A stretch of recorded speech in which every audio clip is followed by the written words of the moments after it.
नमस्कार मंडळी, योगूज किचन मध्ये तुमचं पुन्हा एकदा स्वागत आहे। आज चौथी माळ, रंग आहे पिवळा आणि आज दुर्गा मातेचं कुष्मांडा रूप आपल्याला दर्शनासाठी माहिती असायला पाहिजे। कुष्मांडा म्हणजे कोहळा, कोहळ्याचं दुसरं नाव कुष्मांडा। या देवीला कोहळा खूप आवडतो म्हणून तिचं नाव कुष्मांडा असं पडलेलं आहे। ही अष्टभुजा आहे। हिच्या हातामध्ये कमळ, शंख, पुष्प, चक्र, गदा आणि सगळ्यात महत्त्वाचं म्हणजे जपमाळ आहे, जी भक्ती, शक्ती आणि निधी यांचं द्योतक आहे। मंडळी, हिची उपासना केल्यामुळे तुम्हाला जे काही व्याधी, रोग असतील ते नाहीसे होतात। आजच्या दिवशी 5 वर्षाच्या ज्या कुमारिका आहेत त्यांचं पूजन केल्याने तुमचे सर्व दुःख, क्लेश नाहीसे होतात। धनधान्य, समृद्धी, आरोग्य, संपन्नता लाभते। म्हणून कुष्मांडा देवीची चौथ्या दिवशी उपासना करायला लागते। आई राजा उदो उदो। मंडळी, आज आपण जो पदार्थ बघणार आहोत ती आहे उपवासाची इडली। हो, इडलीच उपवासाला चालते का? हो, नक्कीच चालते। उपवासाच्या विविध पदार्थांनी मिळून ह्या इडलीचं बॅटर तयार केलं जातं। चला तर मग पाहूया रेसिपी। तर मंडळी, आज चौथ्या माळेच्या निमित्तानं आपण करतो आहोत उपवासाची इडली आणि त्याबरोबर चटणी। तर साहित्य पाहूया। हे पहा, साबुदाणा, वरईचे तांदूळ, दही, मीठ, साखर आणि हा खायचा सोडा। आता सर्वात महत्त्वाचं म्हणजे याचं प्रमाण। तर प्रमाण जे आहे ते आपण ह्या एका मोठ्या वाटीने घेतलेलं आहे। हे पहा, ज्यात आपण आता दही ठेवलेलं आहे। हीच वाटी आपल्या सर्व पदार्थांचं प्रमाण आहे। ही मोठी वाटी जी आहे तेच प्रमाण आहे आपल्या वरई आणि साबुदाण्याचं आणि दह्याचं सुद्धा। 1 मोठी वाटी साबुदाणा, 2 मोठ्या वाट्या वरईचे तांदूळ आणि हे दही, आणि हीच ती मोठी वाटी। आणि याच्यामध्ये बाकीचे पदार्थ साखर, मीठ आणि हा खायचा सोडा। तर असं हे उपवासाच्या इडलीला लागणारं साहित्य आहे मंडळी। तर चला आता आपण याचं बॅटर बनवून घेऊया। चला तर मग। तर मंडळी, हा वर्ल्ड कप नसून हा आहे मिक्सरचा भांडा, एकदम कोरडा कोरडा। तर मंडळी, ह्याच्यामध्ये आपण आता बॅटर तयार करून घ्यायचे। प्रीमिक्स बॅटर म्हणजे काय? तर याचं आपण पीठ कधी तयार करून ठेवलं तर आपण कधीही इडली तयार करू शकतो। तर यात सर्वप्रथम आपण हा जो साबुदाणा आहे तो आपण भुरभुरून घेऊयात। काय करूया? भुरभुरून घेऊयात। भुरभुरून भुरभुर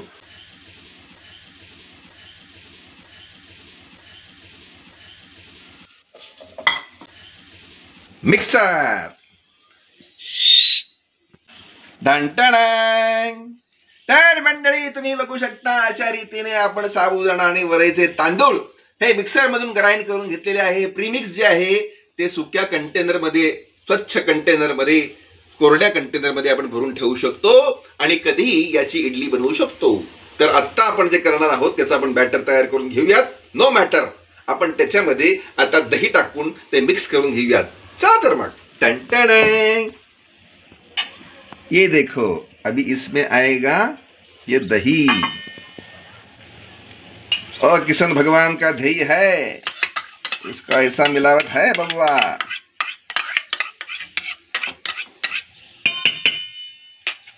और ई के बाद जो है हम जो है इसमें नमक मिलावट है, थोड़ा सा और लेवत है। अब जो है इसको हम घुमावत है। ये देखो, बहुत बढ़िया। तर मंडळी, अशा रीतीने आपण हा आता बॅटरचा मॅटर करतो आहोत आणि आता याच्यामध्ये आपण पाणी घालणार आहोत।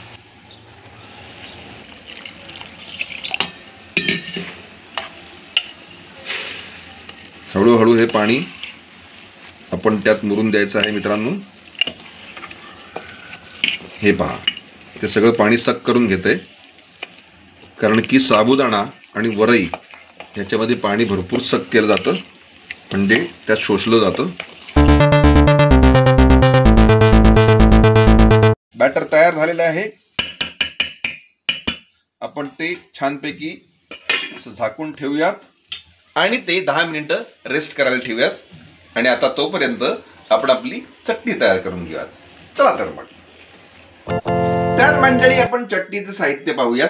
हे पहा, हे आहे ओलं नारळाचं खोबरं, शेंगदाणे, मिरची, साखर, जिरं आणि हे मीठ. आता हे प्रत्येकाने आपापलं प्रमाण ठरवायचं मित्रांनो, चवीनुसार.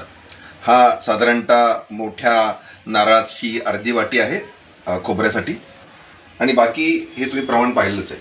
तर आपण आता हे सगळं मिक्सरमधनं ग्राइंड करून घेऊयात. चला तर मग. तर मंडळी मिक्सरमधून आपण ओलं खोबरं, मिरची वगैरे ग्राइंड करून काढलेली आहे. आता आपण याला फोडणी देणार आहोत. हे पहा, तेल तापत ठेवलेलं आहे. हे पहा,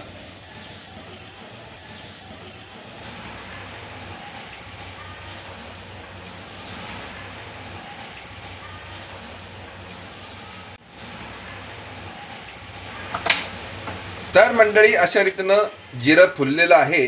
आणि आता ही फोडणी जिऱ्याची आणि हे तेल आपण असं अलगद व्यवस्थितरित्या यात पसरवून घेत आहोत. हे पहा, वा, छान फोडणी बसलेली आहे याला.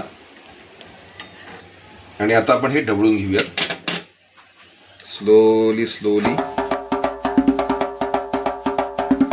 हे पहा, हे मीठ आपण ह्यात पसरवून घेत आहोत.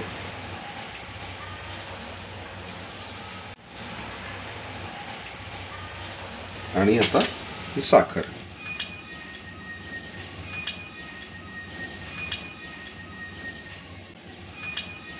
आता पुन्हा एकदा हे आपण छानपैकी असं ढवळून घेऊयात.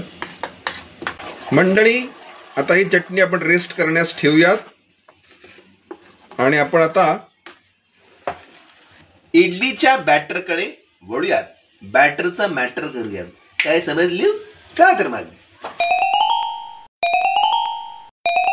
तर मंडळी आता बॅटरचा मॅटर झालेला आहे. आपण चेक केलंय. यात थोडंसं पाणी घालावं लागणार आहे.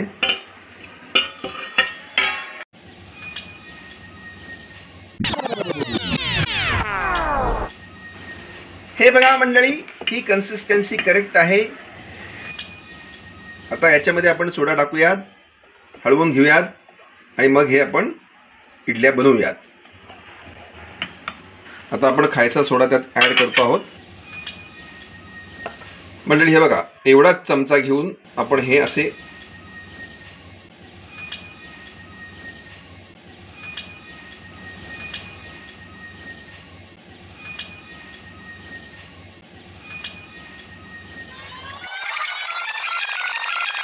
की आता हे बॅटरचा मॅटर केलेला आहे आपण.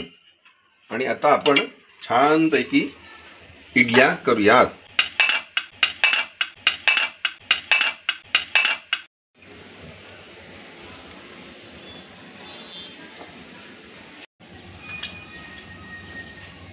मंडळी पूर्ण हे बॅटर भरायचं नाही. आता मॅटर होईल, कारण की इडली फुलायला आपल्याला जागा शिल्लक राहणार नाही. त्यामुळे थोडी थोडी कमी कमी भरायची. हे पहा, ते पसरून घेतलेलं आहे. अशा रीतीनं एक होती इडली, ती होती चिडली, सांबारमध्ये जाऊन पडली. अशा रीतीनं ही भांड्यात जाऊन पडलेली आहे इडली. आणि आपण त्याचं आता झाकण लावून घेऊयात. मंडळी चल ग बाई इडली, तू का माझ्यावर चिडली? अशा रीतीनं आपल्याला आता 20 मिनिटं ही इडली शिजून द्यायची आहे. टांटाना. तर मंडळी आता 20 मिनिटं झालेली आहेत आणि आपल्या इडल्या ज्या आहेत त्या शिजलेल्या आहेत.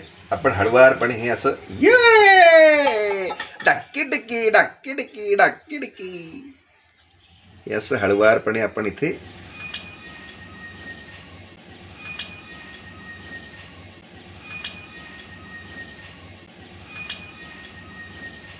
अलगदपणे आपण मंडळी ही इडली जी आहे ती काढून घेऊयात.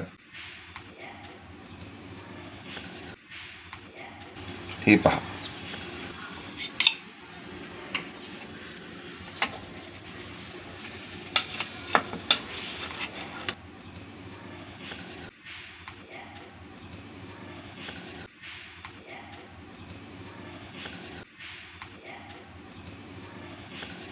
असं गोल याला हे करून घ्यायचं पूर्ण आणि मग ती काढायची.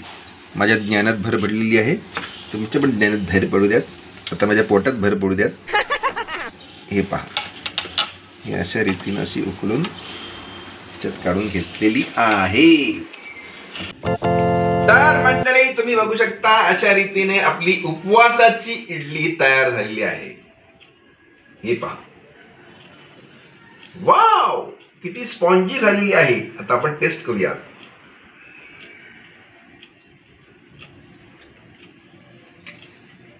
ओहो, फॅन्टास्टिक. ही चटणी आणि ही इडली मंडळी, हा केलाच पाहिजे असा उपवासाचा प्रकार आहे. उपवासाची इडली आणि मस्तपैकी नारळाची चटणी नक्कीच करून पहा. अतिशय टेस्टी झाली आहे. लोक स्वतःहून ह्या आयटम साठी, मित्रांनो, ह्या पदार्थासाठी उपवास करू लागतील. इतका छान झालेला आहे, चविष्ट पदार्थ झालेला आहे. तर असे चविष्ट रुचकर पदार्थ, उपवासाचे 9 दिवस नवरात्रीचे पदार्थ पाहण्यासाठी तुम्ही योगेश किचन पाहत राहा. लाईक करा, सबस्क्राईब करा, कमेंट करा, व्ह्यू करा, फॉरवर्ड करा.